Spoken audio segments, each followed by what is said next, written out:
Hello, and from the Philippines. It's great to be able to speak to all of you. I'm Rob Leighton, and I'm here with my beautiful wife, but she's behind the camera because we we don't have a place to mount it. So I'm just going to talk to you a little bit and give you a little story. Everybody has a story. Everybody has their own pathway to success, and I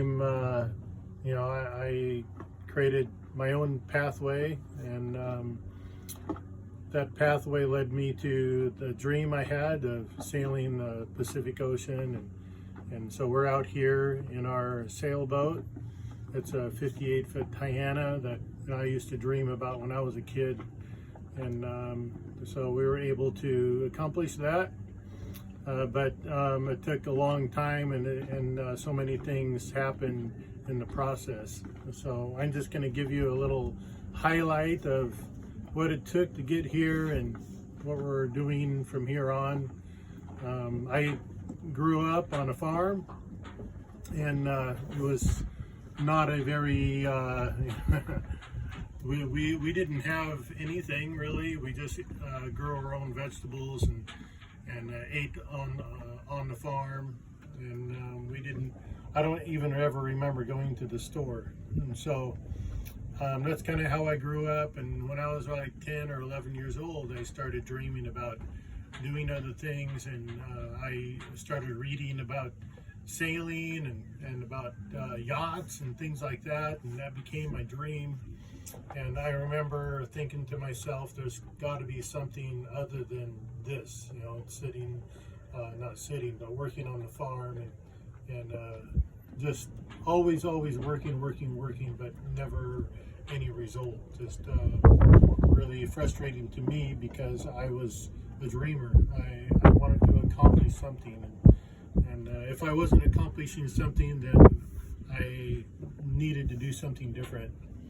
So when I was 14, I left the farm and I went to school, went to high school, to college, and just started working my way up, and it was a struggle. I remember many times I didn't have any money, and don't know where I'm going to be able to get the money to pay the rent or even buy food or things like that.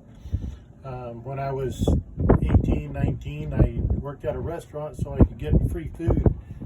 They would give me a meal a day, so I had plenty of food as long as I worked at the restaurant. But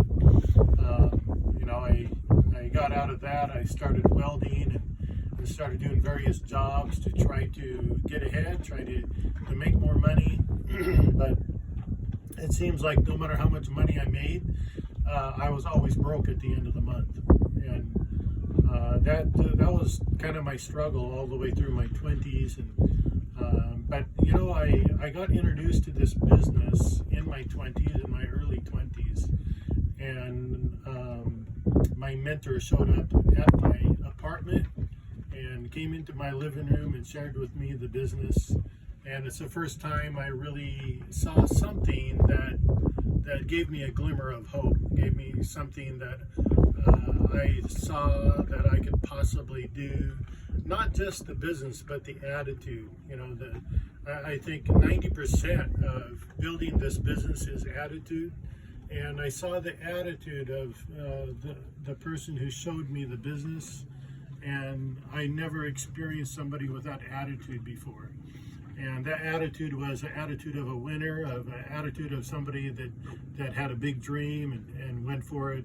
I had a big dream, but I had no idea how to get it.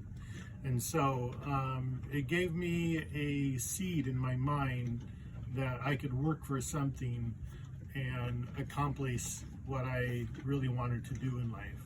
So, but I didn't build a business, I just planted that seed, and I just kept working. And by the time I was in my 30s, I met my wife, Sonia. She's here with me now.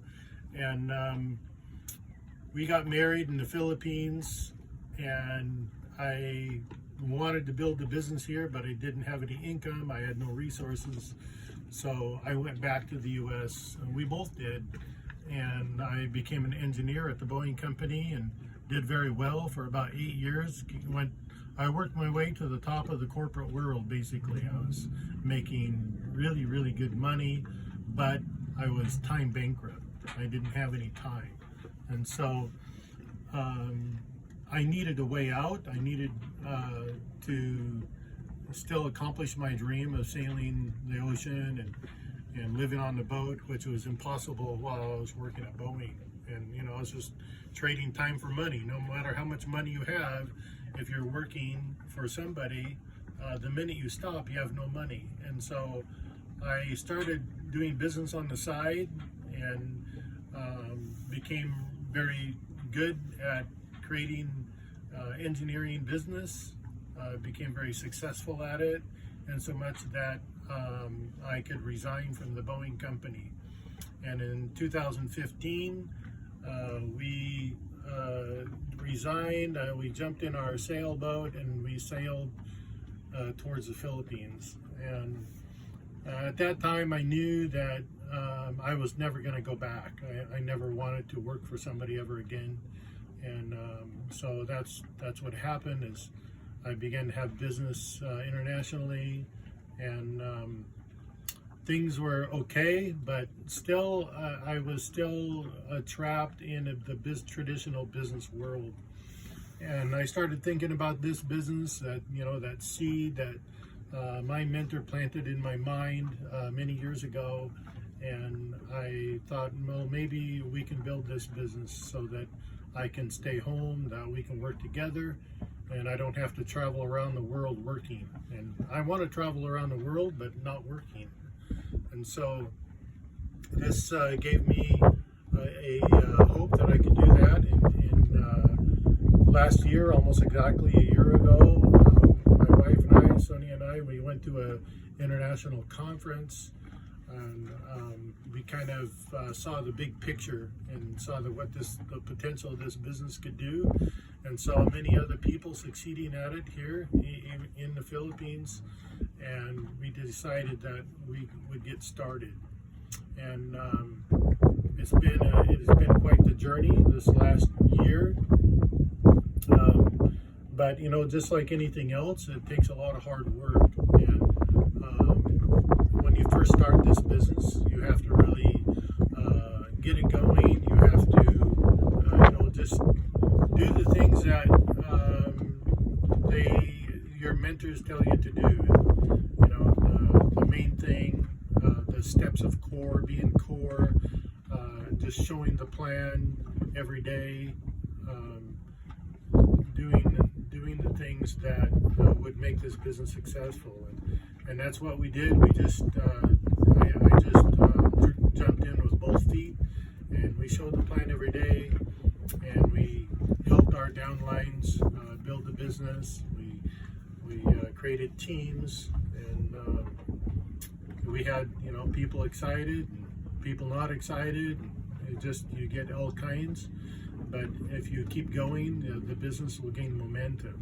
And if I was advising anybody that wants to build this business, you just do whatever it takes to get momentum, and that's showing the plan every day, or at least something every day. Maybe not showing the plan every day, but maybe one day you go out and prospect, and another day you show the plan, another day you do some leadership training with your leaders in your group. So there's always something you can do every day to keep the momentum going in your business.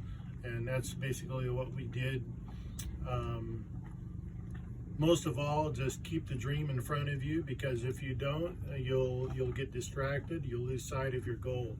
And I remember always listening to my mentors saying, you must have a goal. If there's no target, you're not going anywhere. You could just be going in circles. And so you really need a goal, you need a dream, but the goals are something in between that you can accomplish every month. And at the same time, you're fighting for your bigger dream, maybe down in the future. I know every time that I get down and I get frustrated, I always think of my dream. You know, what am I doing today that'll get me closer to the things that I really want to do in life? And that's what I think about every day. I wake up every day thinking about what is going to help me get closer to my dream. And so that's really what it's about. And you know, the details, you can learn about the details of the business, how to structure it, and how to create PV and all these things, and that you can listen to audios and get on the CEP and learn that. But having a dream and setting goals is probably one of the most important things you can do. And I just really appreciate ILD because just to let you know, the person I told you about that showed me the business many years ago was Diamond David Humphrey, and at the time he was an emerald, and I was just really impressed that he would come into my living room and show me the plan. Not only that, keep the relationship after all these years. Dave Humphrey never gave up on me. He never, he never said bye-bye. And I think that's what really impressed me, is somebody that even as an executive diamond would always have the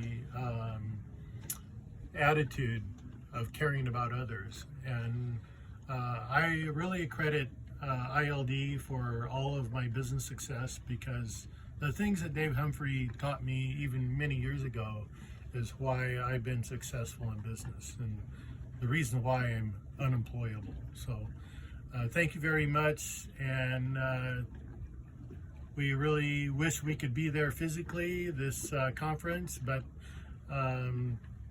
we'll have to do it in virtual form. So we'll see you on the beaches. Bye-bye.